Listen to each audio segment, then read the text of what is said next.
جو بایدن پرزیدنت امریکا روز 7 مارس سال 2024 در سومین نطق سالانه خود به کنگره سخنرانی خود را با سخنرانی فرانکلین روزولت پرزیدنت وقت امریکا در سال 1941 مقایسه کرد.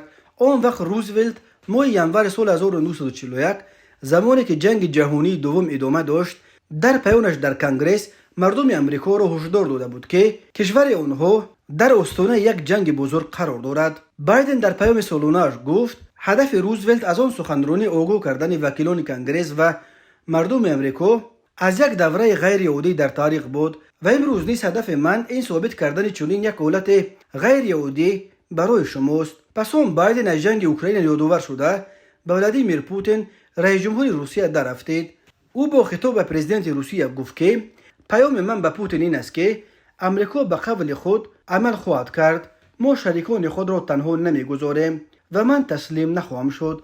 در ادامه بایدن به بردن نام پرزیدنت سابق امریکا دونالد ترامپ از این رقیب اساسی خود در انتخابات قریب الوقوع انتقاد کرد و در مورد جانبداری او در قبال پوتین با شدت اظهار نگرانی کرد و گفت پوتین به خاک اوکراین تجاوز کرده تمام اروپا و فراتر از آن را در یک حالت بد قرار داده است. اگر کسی در این طور فکر میکند که پوتین پس از غصب اوکراین قانع شده دیگر دست به تجاوز نمیزند، به شما اطمینان میدهم که چنین نمیشود.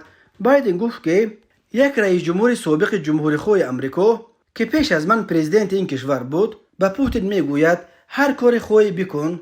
این خطرناک و غیر قابل قبول است.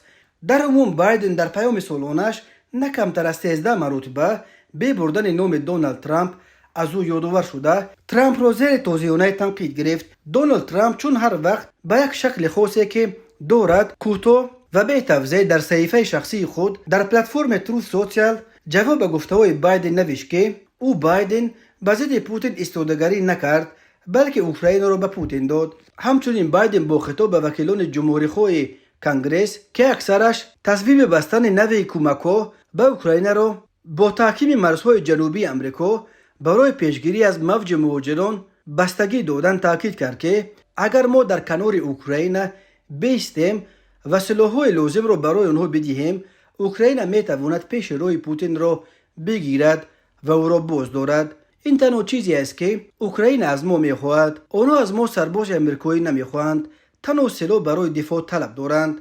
تا به حال یگان سرباز امریکایی در اوکراین جنگ نکرده است و آنها در اوکراین حتی جسما وجود ندارند. من قول میدهم که به همین شکل کار را ادامه دهم. پوتین بارها تکرار کرده است که هدف حمله به کشورهای اروپایی را ندارد بلکه تنها میخواهد اوکراین را از ملتگرایان آزاد کند. البته به این حرف پوتین که قصد حمله به اروپا را ندارد امروز کم کسی باور میکند، چون که او در طول سالها عین حرفا را در مورد اوکراین میزد که روسیه گویا قصد حمله به این کشور همسایه‌اش را ندارد. بایدن بار دیگر به مخالفان کمک‌های مالی و نظامی به اوکراین توضیح داد که ما باید بر ضد پوتین بایستیم.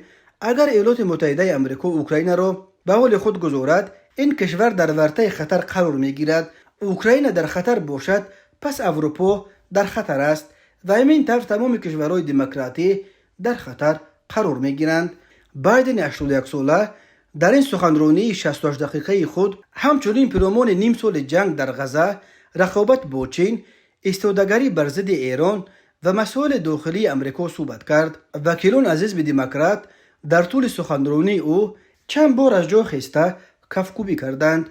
جمهوری خواهان در جریان ارائه پیام سالانه بایدن بیشتر لقمه پرتویی میکردند، ولی وقتی که او درباره حمایت از اوکراین حرف میزد نه تنها وکیلان دموکرات بلکه بعضی از وکیلان جمهوری خواه نیز به پا خسته کفکوبی کردند.